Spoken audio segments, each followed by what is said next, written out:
ఒకప్పుడు హిరణ్యకశిపుడు అనే రాక్షసుడు ఉండేవాడు. అతను చాలా కిరాతకుడు.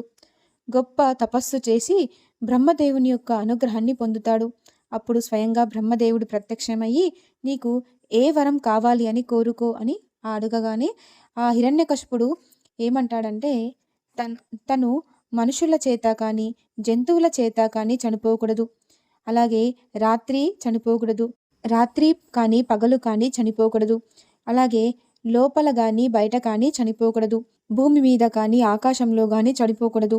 ఏ ఆయుధము తనను హతం చేయకూడదు అని వరంని కోరుకుంటాడు.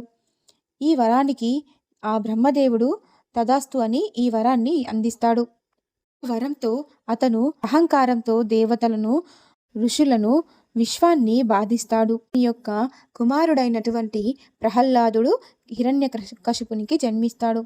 అతను హిరణ్యకశిపుని యొక్క కుమారుడు అయినటువంటి ప్రహ్లాదుడు చాలా భక్తి భావనలు కలిగినటువంటి వాడు. ఎప్పుడు విష్ణుమూర్తి యొక్క నామస్మరణ చేస్తూ ఉండేవాడు. విష్ణుమూర్తికి అపారమైన పూజలు చేస్తూ ఉండేవాడు. అతని నోటి వెంట ఎప్పుడు విష్ణుమూర్తి యొక్క నామస్మరణ తప్ప వేరే మాటే వచ్చేది కాదు. అంతటి భక్తి కలిగినటువంటి వాడు ప్రహ్లాదుడు. ఆరాధిస్తూ పూజిస్తూ ఉండేవాడు.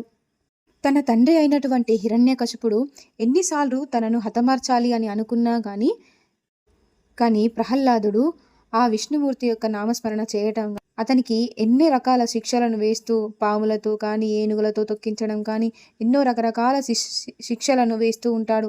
అయినా అతను ఏ శిక్ష వేసినా సరే అతను ఒకే పని చేసేవాడు.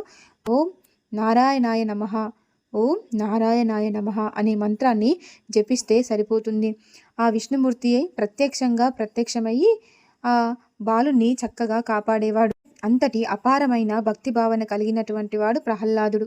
ఇలాగే ఒకరోజు హిరణ్యకశిపుడు ప్రహ్లాదుని ఇలా అడుగుతాడు, నీ విష్ణువు ఎక్కడ ఉన్నాడు అని. ప్రహ్లాదుడు చెబుతాడు, ఆయన ఎక్కడ లేరు చెప్పండి నాన్నగారు, ఈ స్తంభంలో కూడా నా విష్ణుమూర్తి ఇందులో ఉన్నాడు అని చెబుతాడు. అప్పుడు కోపంతో హిరణ్యకశిపుడు ఆ స్తంభాన్ని బద్దలు కొడతాడు. అప్పుడు వెంటనే ఆ స్తంభం నుండి నరసింహస్వామి వెలువడతాడు. నరసింహస్వామి ఉగ్ర రూపాన్ని దాల్చి బయటకి వస్తాడు. అప్పుడు నరసింహస్వామి హిరణ్యకశిపుణ్ణి సాయంకాలం సమయంలో, అంటే రాత్రి కాదు పగలు కూడా కాదు, సాయంకాలం సమయంలో గడప పైన, అంటే ఇంటి లోపల కాదు ఇంటికి బయట కాదు, గడప పైన కూర్చొని తన యొక్క మోకాలి పైన కూర్చోబెట్టి, అంటే భూమి మీద కాదు ఆకాశం మీద కాదు, తన మోకాల మీద కూర్చోబెట్టి తన గోళ్లతో, అంటే ఏ ఆయుధాన్ని ఉపయోగించకుండా తన గోళ్లతో అతన్ని సంహరిస్తాడు. అంటే హిరణ్యకశిపుడు కోరుకున్న కోరిక ప్రకారమే, అంటే ఏ ఆకాశంలో కాదు భూమి మీద కాదు అన్నట్టు కోరుకుంటాడు కదా, ఆ కోరిక ప్రకారమే అలా సంహరిస్తాడు.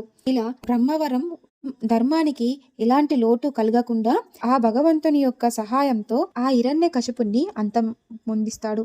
తెలుసుకున్నారు కదా ప్రహ్లాదుని యొక్క ఎంత విశిష్టత కలిగినటువంటి కథ. అలాగే మన ఛానల్ని మొదటిసారి చూసినట్లయితే సబ్స్క్రైబ్ చేసుకోండి. మరిన్ని వీడియోస్ కోసం మన ఛానల్ లైక్ చేయండి.